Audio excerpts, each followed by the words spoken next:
સૌને નમસ્કાર. આજના આ કાર્યક્રમમાં બાયસેકના માધ્યમથી ગુજરાતના ખૂણેથી જોડાયેલા માતા પિતા, વાલીઓ, પરિવારજનો અને શિક્ષણવિદોનું હું ડૉક્ટર રૂપમ ઉપાધ્યાય હાર્દિક સ્વાગત કરું છું. આજના આ સત્રમાં આપણી સાથે ઉપસ્થિત છે, આપણને માર્ગદર્શન આપવાના છે તેવા હિતાર્થીબેનનું પણ હું હાર્દિક સ્વાગત કરું છું. હિતાર્થીબેન વ્યાસ કે જેઓ 35 વર્ષથી શિક્ષણ અને બાળ ઉછેર સંદર્ભે પોતાના અનુભવનો લાભ આપી રહ્યા છે, માર્ગદર્શન આપવા આપણને આજે ઉપસ્થિત થયા છે. તેઓ અમદાવાદ મોગલી કિડ સંસ્થામાં તેઓ 10 વર્ષ સુધી પોતાના શિક્ષણથી એમણે બાળકોને અને વિદ્યાર્થીઓને લાભાન્વિત કર્યા છે.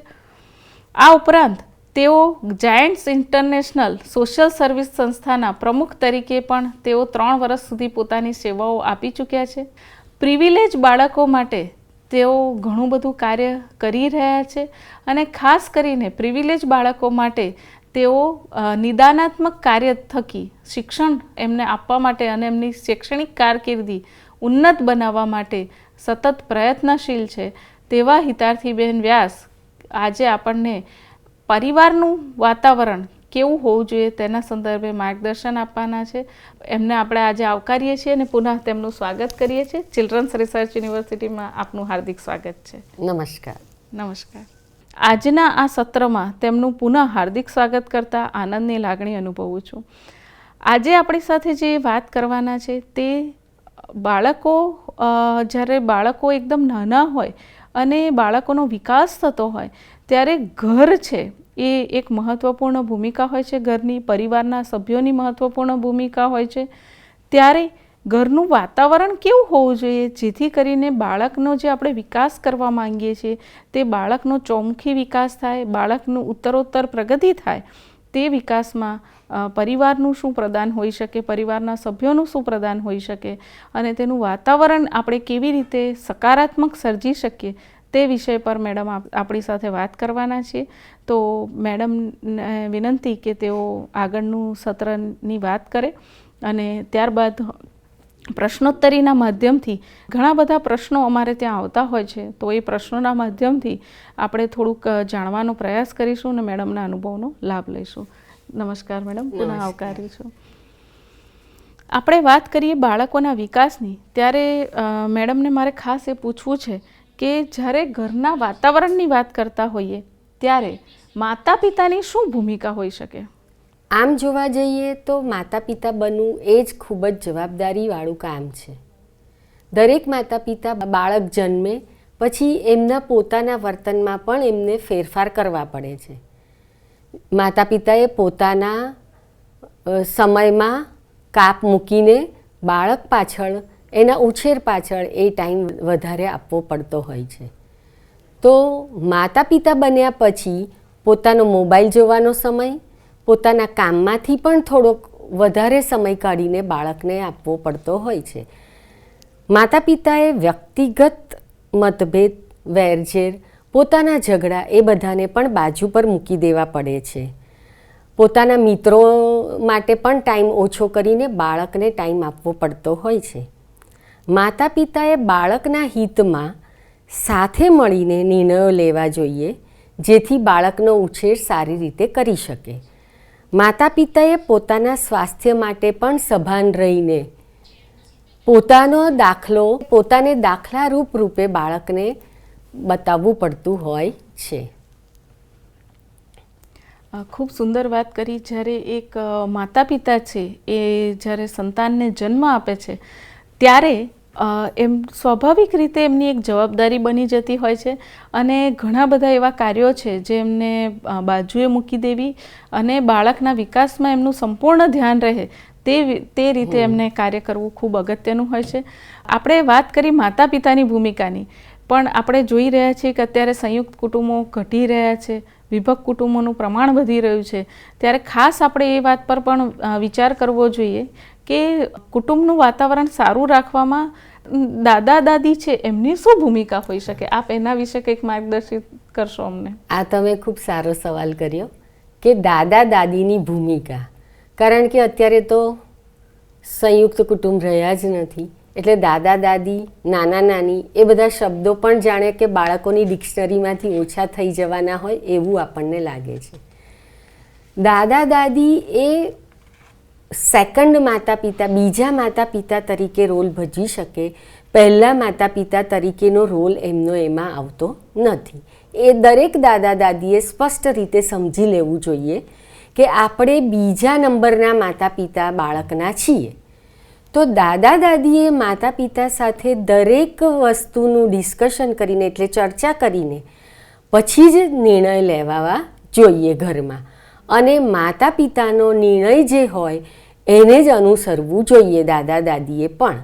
ઘણીવાર એવું થતું હોય છે કે માતા પિતાનું ડિસિઝનમાં દાદા દાદીને થોડો પ્રોબ્લેમ થતો હોય કે ના ના આ બરોબર નથી કરી રહ્યા, તેમ છતાં એ સમયે તો એમણે એમને સપોર્ટ કરવો જ જોઈએ. એમની વાત સાચી છે એવું માનીને તેને ઉત્તર આપી અને બાળકને સમજાવવું જોઈએ કે તારા માતા પિતા જે કહી રહ્યા છે એ સાચી વાત છે અને તમારે એમનું એ માનવું જ પડશે. દાદા દાદી પોતાની સારી આવડતોને બાળકમાં સારી રીતે ઉતારી શકે એવી રીતની ભૂમિકા દાદા દાદીએ નિભાવવી જોઈએ. માતા પિતા અને બાળકો માટે સમય મળી રહે તેવું ગુણવત્તાસભર વાતાવરણ ઘરમાં એમને ઊભું કરવું જોઈએ. ખૂબ સરસ હિતાર્થી બેન, આપે જે વાત કરી એમાં એક મને મુદ્દો યાદ આવે છે કે સ્વાભાવિક રીતે અત્યારે જ્યારે સંયુક્ત કુટુંબોની સંખ્યા ઘટી છે અને જ્યારે આપણે દાદા દાદીની વાત કરીએ છીએ ત્યારે એવું બને છે કે દાદા દાદીની વાત કરતાં આપણને એવું યાદ આવે કે આપણું જે બાળપણ હતું એમાં આપણને દાદા દાદી ક્યાંક મંદિરે પણ લઈ જતા હતા, ક્યાંક આપણને વાર્તા પણ કહેતા હતા, ક્યારેક ગીતો પણ સંભળાવતા હતા. તો આ અત્યારે આ થોડુંક કુટુંબમાં આપણને ઓછું જોવા મળે છે, અથવા તો એમ કહીએ કે નહિવત પ્રમાણમાં જોવા મળે છે એવું કહી શકાય. તો આપે ખૂબ સુંદર વાત કરી. બીજી વાતમાં આપે ખૂબ સુંદર વાત કરી કે આ થોડોક 21મી સદી આમ કહી શકાય એવો જમાનો છે અને 21મી સદીમાં થોડાક આપણા મૂળ જે વર્તન છે, જે આપણું ટેકનોલોજી છે અથવા તો શિક્ષણ છે એ ક્યાંક બદલાયું છે. તો એ બદલાવાના કારણે પણ એવું બન્યું છે કે એ બદલાવાના કારણે પણ માતા પિતા છે એ આ સાંપ્રત સમય અને આ પ્રવાહમાં વહેવા માંગતા હોય અને ક્યાંક દાદા દાદી છે એમને એ થોડું પોતાના જમાના પ્રમાણે ક્યાંક જુદું લાગતું હોય, તો એ બેમાં કેવી રીતે સાયુજ્ય સાધી શકાય એની આપે ખૂબ સુંદર વાત કરી. અને એના કારણે જ જે ઘરમાં નાના નાના આપણે મનભેદ તો ના કહીએ પણ મતભેદો થતા હોય એને આપણે ટાળી શકતા હોઈએ છીએ. આ સુંદર વાત સાથે હું તમને એક વાત જોડવા માટે, હું માર્ગદર્શન આપવા માટે વિનંતી કરું કે બાળકના ઉછેરમાં માતા પિતા અને દાદા દાદીની આ રીતની જો ભૂમિકા હોય તો વાતાવરણનું એક ઘરમાં સકારાત્મક વાતાવરણનું સર્જન કેવી રીતે કરી શકાય? હા, આ પણ એક બહુ સારો સવાલ. કારણ કે અત્યારના સમયમાં ઘરનું વાતાવરણ એટલું સારું બધા જ કુટુંબમાં નથી હોતું. કોઈને કોઈ રીતે ઘરમાં કજિયા થતા હોય, ક્લેશ થતા હોય. અને એ સૌથી વધારે એવું નથી કે ફેમિલી મેમ્બર્સના ડિસ્કશનમાં એ પ્રોબ્લેમ થતો હોય, વાતાવરણ જ એવું થઈ ગયું છે કે જે દરેક માણસના જીવને ઉચાટ થઈ જતો હોય, શાંતિ મનમાં રહેતી ના હોય તેવું બધું એ લોકોને પણ ફીલ થતું હોય છે. તો હવે ઘરનું વાતાવરણ બાળકના ઉછેરના વિકાસમાં ખૂબ જ મદદરૂપ થતું હોય છે. જેમ કે ઘરનું વાતાવરણ હકારાત્મક હોય તો બાળક આનંદી બનતું હોય છે અને એનો મોટા ભાગનો સમય આનંદમાં પસાર કરતું હોય છે. એવી જ રીતે જો નકારાત્મક વાતાવરણ હોય તો બાળકને આવી રીતે આનંદમાં રહેવાનો મોકો મળતો નથી, કારણ કે એના મગજમાં સતત એ વસ્તુ ઘૂમરાયા કરતી હોય છે. જો હકારાત્મક વાતાવરણ હોય તો બાળક વિશ્વાસુ બને છે, એ આત્મવિશ્વાસુ બને છે, તે પોતાના નિર્ણયો જાતે લઈ શકતું હોય છે, તે મિલનસાર સ્વભાવનું હોય છે. ઘરમાં રમતા રમતા, હસતા હસતા એ ઘણી બધી વસ્તુઓ શીખી જતું હોય છે અને જીવનના ઘણા બધા પાઠો નાની ઉંમરમાં એને સાચી રીતે શીખવા મળી જતા હોય છે. ઘરનું વાતાવરણ બાળકના ઘડતરમાં ખૂબ અગત્યનો ભાગ ભજવે છે. તો એના માટે થઈને દરેક મા બાપે, અને જો સંયુક્ત કુટુંબ હોય તો એ બધા જ કુટુંબના મેમ્બર્સે ભેગા થઈને વાતાવરણ ઘરનું હકારાત્મક જ રાખવું જોઈએ. નકારાત્મકતાને બહુ જ ઓછો અવકાશ, એટલે 0.1% આપણે કહીએ તો ચાલે એવો નકારાત્મકતાને આપણે જાકારો આપવો જોઈએ અને હંમેશા ઘરનું વાતાવરણ હકારાત્મક જ રાખવું જોઈશે અને જોઈશે.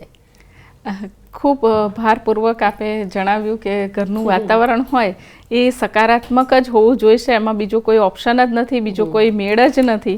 અને આમ સકારાત્મક વાતાવરણ છે એ બાળકના કેવી રીતે આનંદદાયક વિકાસને એ બળ પૂરું પાડે છે. સાથે સાથે બાળકનો જે વિકાસ છે એ બાળકના વિકાસની સાથે સાથે એનો આત્મવિશ્વાસ પણ સકારાત્મક વાતાવરણથી પ્રબળ બને છે, વધે છે, એવી આપણને માર્ગદર્શિત કર્યા છે હિતાર્થી બેને. આગળ જતાં એક બીજો, જ્યારે મેં ક્યારેક માતાઓને પૂછતા હોઈએ છીએ અને એમની સાથે સંવાદ કરતા હોઈએ છીએ ત્યારે એવું જાણવા મળે છે કે સ્વાભાવિક રીતે ઘરમાં ઘણા બધા મેમ્બર્સ રહેતા હોય, સભ્યો રહેતા હોય, તો કોઈ એક બાબત પર એ નિર્ણય પર આવી ન શકતા હોય, એના કારણે માતા પિતા વચ્ચે ઝઘડા થતા હોય છે. તો આપણને ખ્યાલ છે અને આપે પણ આગળ કહ્યું તેમ કે ઝઘડા થવા જ ન જોઈએ, ઘરમાં સકારાત્મક વાતાવરણ જ હોય તેવી આપણે કાળજી રાખવી જ જોઈએ. પણ તેમ છતાંય ક્યારેક માતા પિતાની વચ્ચે અણબનાવ થતા હોય છે, ઝઘડા થતા હોય છે. તો બાળક જ્યારે આ જુએ છે ત્યારે એના મન ઉપર અને એના વિકાસ ઉપર કેવી અસર થાય છે તે આપની પાસેથી અમે જાણવા માંગીએ છીએ. આ સૌથી અગત્યનો સવાલ અત્યારની જનરેશન માટે અને નવા બનેલા માતા પિતા માટે પણ, કે જ્યારે બાળક જે ઘરમાં હોય અને એ ઘરનું વાતાવરણ જો નકારાત્મક હોય અથવા જે વખતે માતા પિતાનો ઝઘડો થતો હોય છે ત્યારે બાળક એકદમ એના માનસ ઉપર ખૂબ જ નકારાત્મક અસર પડી જતી હોય છે અને એ બાળક એકદમ સહેમી જાય છે અને એને એવું થાય છે કે આ બધું શું થઈ રહ્યું છે, કારણ કે એની ઉંમર એવી નથી હોતી કે એ બધું સમજી શકે કે સાચું શું છે, ખોટું શું છે, સારું શું છે, ખરાબ શું છે. તો એ બાળકને પછી જ્યારે ઝઘડો તો જુએ છે ત્યારે અસલામતી અનુભવે છે અને બીજા કોઈ પણ વ્યક્તિ પર એ જલ્દી વિશ્વાસ મૂકી નથી શકતું અને બાળક ઝઘડાખોર સ્વભાવનું બનતું જાય છે. કારણ કે જો એ રિપીટેડલી એવું જોયા કરતું હોય છે કે મા બાપ વચ્ચે કંઈ ને કંઈ વાતે ઝઘડો થતો હોય છે તો એ ખૂબ જ એ પણ પોતે એવું ઝઘડાખોર સ્વભાવનું બની જાય છે. એવું જ સમજે છે કે દરેક વસ્તુનું સોલ્યુશન આવી રીતે ઝઘડો કરવાથી જ આવતું હોય છે. એટલે તમે વિચારી શકો કે મા બાપના ઝઘડા જો ફ્રિકવન્ટલી થતા રહેતા હોય તો બાળકને પણ એવું જ અસર થઈ જાય છે એના મગજ ઉપર કે ઝઘડો કરવાથી જ દરેક વસ્તુનું સોલ્યુશન આવશે, દરેક વાતનું સોલ્યુશન આવશે. તો એ વસ્તુ એના મગજ ઉપર ખૂબ જ હાવી થઈ જતી હોય છે. તો દરેક મા બાપે એ વસ્તુનું ધ્યાન રાખવાનું હોય છે કે બાળકના દેખતા તો ક્યારેય ઝઘડવું નહીં. તમારે જે કંઈ ડિસ્કશન કરવું હોય એ બાળકની ગેરહાજરીમાં કરવું અને જો તમે બાળકની હાજરીમાં ઝઘડો કર્યો હોય તો બાળકની હાજરીમાં જ સોલ્યુશન લાવવું, જેથી બાળકને એવું ખબર પડે કે ઝઘડો થયા પછી સોલ્યુશન પણ ભેગા થઈને આવી શકે છે. અને આ વસ્તુ જોયા પછી એનામાં થોડોક આત્મવિશ્વાસ આવે કે ઝઘડો થયા પછી આપણે શાંતિથી એનું સોલ્યુશન બેસીને લાવી શકીએ છીએ. બીજું, બાળક પોતાની હતાશા છુપાવવા માટે અવળા માર્ગે પણ જઈ શકતું હોય છે. તો દરેક મા બાપે આ વસ્તુ ખૂબ જ ધ્યાનમાં રાખવાની કે બાળકના દેખતા કોઈ દિવસ ઝઘડો કરવો નહીં. માતા પિતા પોતાના ઝઘડામાં એકબીજાને ખરાબ રીતે ચિતરવા માંગતા હોય છે અને એવો પ્રયાસ કરતા હોય છે. તો ત્યારે બાળક ખૂબ જ દયાજનક સ્થિતિમાં આવી જતું હોય છે, કારણ કે એવું નક્કી નથી કરી શકતું હોતું કે મારી મમ્મી સાચી છે કે મારા પપ્પા સાચા છે, મારા પપ્પા સારું બિહેવિયર કરે છે કે મારી મમ્મી સારું બિહેવિયર કરે છે, એવું એ પોતે નક્કી કરી શકતું નથી. એટલે માતા કે પિતાને એ ધિક્કારતું થઈ શકે છે.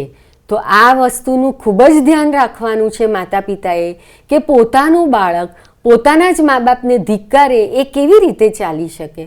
તો આ વસ્તુનું ખૂબ જ માતા પિતાએ ધ્યાન રાખવાની જરૂર છે અને અત્યારના સમયમાં દરેક માતા પિતા આ વસ્તુ ભૂલી જાય છે અને બાળકના દેખતા જ મોટા અવાજે એ લોકો બોલવાનું ચાલુ કરી દે છે. ત્યારથી ઘણા બાળકો તો જ્યારે માતા પિતા આવું ફ્રિકવન્ટલી થતું હોય છે ત્યારે કાં તો એ રૂમનો દરવાજો બંધ કરીને જતું રહે છે ઘરની બહાર, કાં તો પછી એ કાનમાં આંગળી નાખીને બેસી જતું હોય છે.